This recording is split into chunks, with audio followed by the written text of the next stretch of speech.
Alright, good afternoon. So, may nagtanong sa atin sa comment section tsaka sa mga private messages kung paano raw tayo gumagawa ng schedule. Kung marunong ba daw tayo gumamit ng BIM, no, ng Building Information Modeling. No. So, sige, pakita natin. Meron akong example kung paano natin ginawa ng schedule yan. Yung ano yan, exterior works natin. Yan, paano natin ginawa ng schedule yan through manual BIM. Ha? Hindi automatic kasi pag yung automatic, yun yung totoong BIM talaga. Kasi pag sinabing BIM, software based yan eh. So pag hindi ka marunong gumamit ng Revit plus AutoCAD, wala, hindi ka talaga pwedeng maging ano. Ika nga sa ibang bansa, sa abroad, may tatawag na BIM engineer. So hindi ka pwedeng tawagin na BIM engineer or scheduler kung hindi ka marunong talaga mag-Revit. Tama yon. Pero meron naman tinatawag na manual, no? Alternative. No, may mga alternative na ang principle the same as BIM. Kasi yung BIM na yan, hindi naman talaga Revit ang una niyan eh. Meron pa. Matagal na yan, no? Pero silang naka-automated nun. Alright, sige, pakita natin yung manual na ginawa kong manual 4D. 4D kasi scheduling siya kung may kasama ng costing, 5D na yon. Alright, so sige, pakita ko sa inyo. Okay, sige, pakita ko sa inyo. By the way, Sabado ngayon. Pag Sabado, half day kami. Half day kami pag Sabado. So check natin dito kung sino. Ito, nandito pa pala si Foreman Glenn. Sir. So may ka, shoutout ka dyan? Oo. Dito sa Vineyard.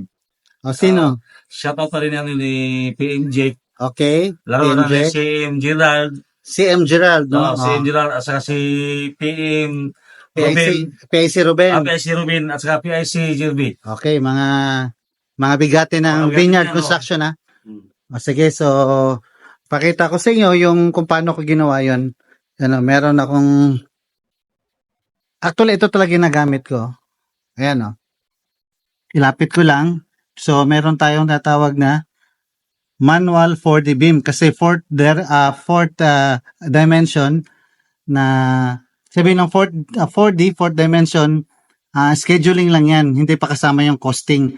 Pagka nilagay ko dito na 5D, yung Gantt chart ko, hindi lang scheduling, yung Gantt chart ko with costing, with BOQ. So, sa akin, para lang pagpatakbo na ng project, schedule. So, yung building na kanina na pinakita ko sa inyo, ito yon. Ito yon, di ba? PDF lang yan kasi manual kasi. Kasi ito yung Gantt chart ko. Gantt chart or bar chart. Ito yung activities. So, kung papansin nyo, April 2024, mahaba pa yun. Naka-hide lang yan kasi hindi nakakasya rito eh. Yan, hide ko lang yan pagka ando na tayo sa month na yon. So, ito, April 1st week, sabihin yan, blanco, no? Walang color. Ito na yon. April of 1st week, no? April of 1st week, walang activities dyan. So, walang color. Pagdating sa April 2nd week, meron na, week 1. Week 2 pala to, week 2. Titingnan natin dito.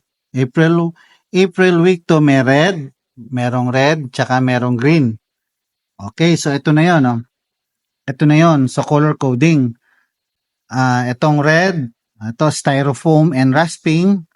Tapos yung green is base plate. No, base plate. So, ito na yung mga activities yan nandito.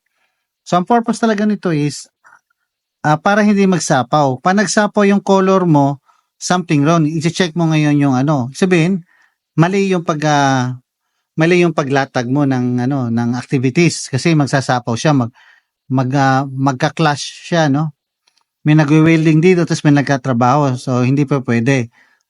Kunyari ba kung magsasapaw yon. So, ito yung pinaka main essence nito.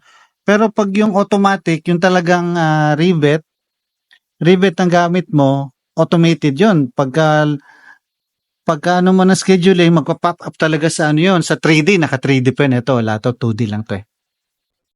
Right? Tapos yung talaga ang ano no, tapos itong mga gray, mga future pa lang yan. Pagka yung sightline natin nandun na, tsaka pala magko-color coding yan. 'Di ba? So, ayan o. Yan o. Manual lang yan ha, pero a powerful tool din yan kasi yung nga, makikita mo kung nag-clashes ba yung mga paggawa mo ng Gantt chart. O, kagaya niyan dito, pagdating ng May, first week, ito na. May mga activities na, hindi pa rin sila nagka-clash. So, yung previous, in-adjust ko kasi nagka-clash sila eh. Nagsasapaw yung color, sabihin nun, hindi pa pwede sa actual. Eto, papakita ko sa yung pinakadulo. Eto, tingnan nyo. Yan.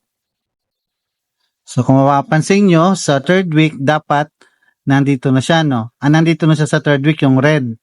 Kasi pag fourth week, meron na mag-welding dito, hindi na pwede mag-welding na, hindi na pwede meron nagtatrabaho sa taas. Kunyari, sa ilalim nito, dapat walang nagtatrabaho.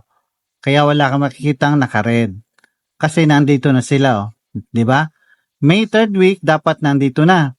Para pag May 4th week, nandito na sila sa dulo, papasok naman tong welding works. No? Framing, tack weld. Di pa nag-tack weld sila si babaw, tas nandito pa sila yung red, hindi pa pwede. Magka-clash siya, unsafe. Diba? Tapos, pagdating ng June, first week, siya na lang. Nagpo-full weld na siya. Wala nang ibang nagtatrabaho. Yun ang essence nun ha. Yun lang ang essence nyon. Kasi, minsan pag gumagawa ka ng Gantt chart tapos hindi mo mabivisualize kung ano yung mangyayari sa actual, nagkaka-complicated, yun na, nagpapalpak yung nagiging palpak yung trabaho. Okay, so ongoing pa tong ginagawa ko. Yung ibang hindi ko pa nalagyan, no? Lalagyan ko pa lang to. Ongoing, wala pa tong dito, wala pa tong illustration, no? Ang haba pa yan, no? Wala pa. Yan. Gagawan ko pa yan, pero manual lang. No? Habang ginagawa ko to, meron na tong mga plan, pero gagawan ko lang to ng beam para makita ko kung hindi ba siya nagka-clash. So, ayan ang kagandahan kapag nasa trabaho ka na kasi wala na, ikaw na lang ang doon, kung saan kang komportable. O kagaya nito, ako marunong ako ng konti lang pinaka-konti lang na Revit, pero hindi ko kaya yung mga ginagawa talaga ng yung AutoCAD kasi incorporate mo yan nakalink yung AutoCAD mo sa sa Revit para pag nakalink yung Gantt chart mo doon sa 3D. Tapos kung gusto mong 5D, yung costing na. With costing na yon. Hanggang 10D yun 4D to 10D.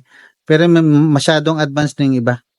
Okay, so yung kung sa atin lang, gamit natin is 4D tsaka 5D. Well, yung 8D sa safety yon, no? 8D, safety, tapos yung 9 yata sa LED na LED, mga ganon.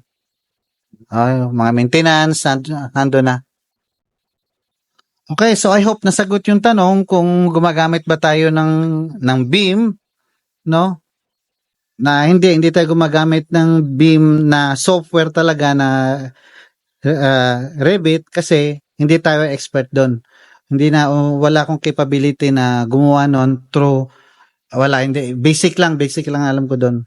So instead, the same principle, kaya ko rin gumawa ng ganon ang effect pero mano-mano lang, manual for the beam. Ganon din ang outcome, no? Alright, so magandang yun, no? Yung nagtanong, I suggest na pag-aralan mo yun. Ang laki ng sweldo nung pag sa abroad, Ang laki. Malaking sweldo yon. Pag nalaman mo yun kung paano ka gumamit nun, mas angat ka sa iba. Alright? So, yun lang muna, Glenn, Dahil half day ngayon. So, okay, approve? Approve, sir. Approve, sige. Sige, bye-bye. Okay.